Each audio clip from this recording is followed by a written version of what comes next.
I remain a friend of Baba. He is my brother, but politically we have agreed to disagree. But I want to agree also that it is the right of those who feel that broad-based is the way to go. It is also our right to disagree. And that is why I firmly remain in the opposition. I firmly remain with the people. And today we must continue questioning government, questioning its policies. We must continue saying no to abductions, saying no to executions, saying no to grand theft of public funds. Ladies and gentlemen, Martha Karua was the running mate to Raila Odinga in the last general election of 2022. Raila Odinga was the presidential candidate. But ever since the election ended, these people have not been okay. They've not been sharing closely, and that actually started immediately. Raila Odinga indicated dialogue with President William Ruto, which resulted to a NADCO team, eventually the NADCO report. So they've not been okay ever since that time. So we've not seen them publicly meeting anywhere except now when they met in this funeral, where Martha got the chance to destroy Raila Odinga face to face. I'm using the word destroying deliberately because the type of speech that Raila Odinga made showed very well that the message from Martha Karua really touched him deeply. That is going to form the basis of this analysis here today. But before I proceed, kindly, if this is the first time you're watching my videos, please make sure that you subscribe, like and comment, because that is the best support you can always give this channel. One thing I noticed from Martha Karua's message, it is that she understands the thinking of the people as far as Raila Odinga is concerned. And secondly, she understands how the people want her to behave.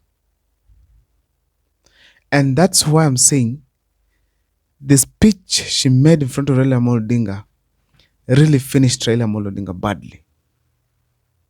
Badly. So therefore, a few things that I learned from there, from the speech. The first one is that Raila Odinga, because of his actions, he was taken by Kenyans as a traitor. So when Martha Karua got the microphone, she emphasized on that point by mentioning the word betrayal in her speech. And she said now onwards that I will remain with the people. That is a clear indication that there was betrayal from Raila Odinga, that when the people expected him to be with them, he abandoned the people and went to William Ruto. So Martha Karua stressing the point that she will remain with the people touched Raila Odinga deeply, because Raila Odinga knows that he abandoned the people who had been supporting him. The reason why I'm saying he abandoned, there are so many examples I can give, but in this video here I just want to give two. One, Raila Odinga, when he conducted demonstrations just after the election of 2022, youths died, more especially in Kisumu. Up to date, despite his engagement with William Ruto, no compensation, no arrests have happened, no cases in court. Number two, Raila Odinga promised the people of Kenya, even the youths to be specific again, that those who are killed in the second demonstrations of the Gen Zs, led by the Gen Zs, the people are going to be compensated. The youths that were injured and killed are going to be compensated. But as we speak today, it hasn't happened. Indeed, he's the one who got compensated because he was given money for campaigns at AU, for AU seat, and subsequently, he got some appointments to government, and right now more were added after he had lost from the AUC contest. So therefore, he was compensated, but the people who were fighting for him remained in the dark. So in a nutshell, the title traitor fits him well, because he abandoned the people and joined President William Ruto. Raila Odinga was calling William Ruto's government illegitimate, William Ruto a thief. But as we speak today, we all know that William Ruto is now the brother to Raila Amolo Odinga, the younger brother, sharing closely. And when anything is happening in government, Raila Amolo Odinga is always involved.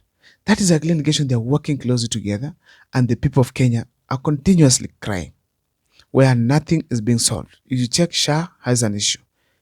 Education has an issue. There is no development in the country.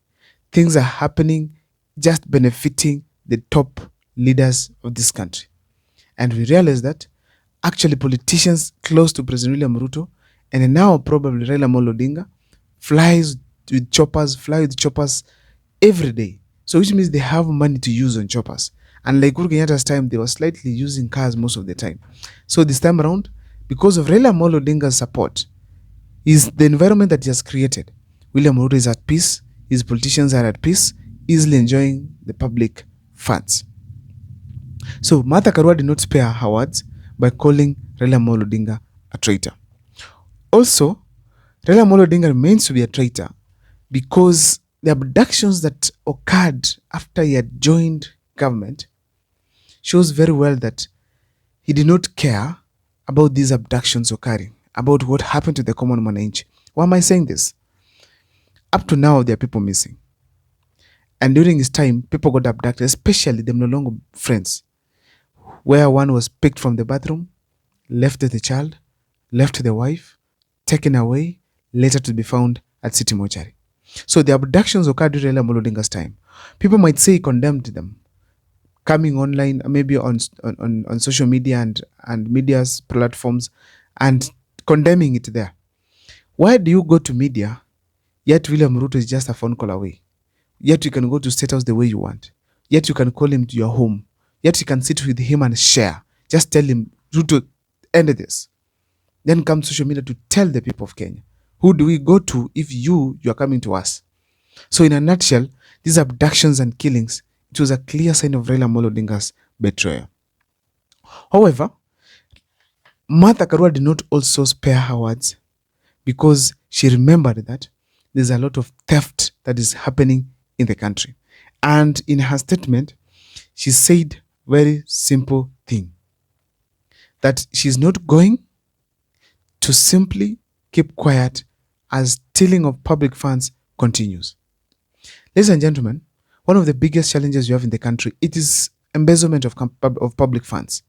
And if you see what is happening, there has been no change since Raila Amolo Odinga joined government, where the public funds money is just being used anyhowly, projects still stalled, and of course we don't know what exactly is happening as far as our loans are concerned. But what we can be sure of is that politicians of Kenya right now, they have huge amounts of money at their disposal. You see how they're splashing it right, left and center. Donations in church, 20 million and above, promises here and there, and that is a clear indication that the country is going to the wrong direction. It's heading to the wrong direction. So the fact remains that Martha Karua knows this theft that is happening in the country. And she did not spare her words because she knows Raila Amolo Odinga, he is part of the theft cases that are happening in the country as we speak. Why am I saying this? When Adani came to Kenya, leaders like Onyonka and Kenyans at large, they said these people are not genuine.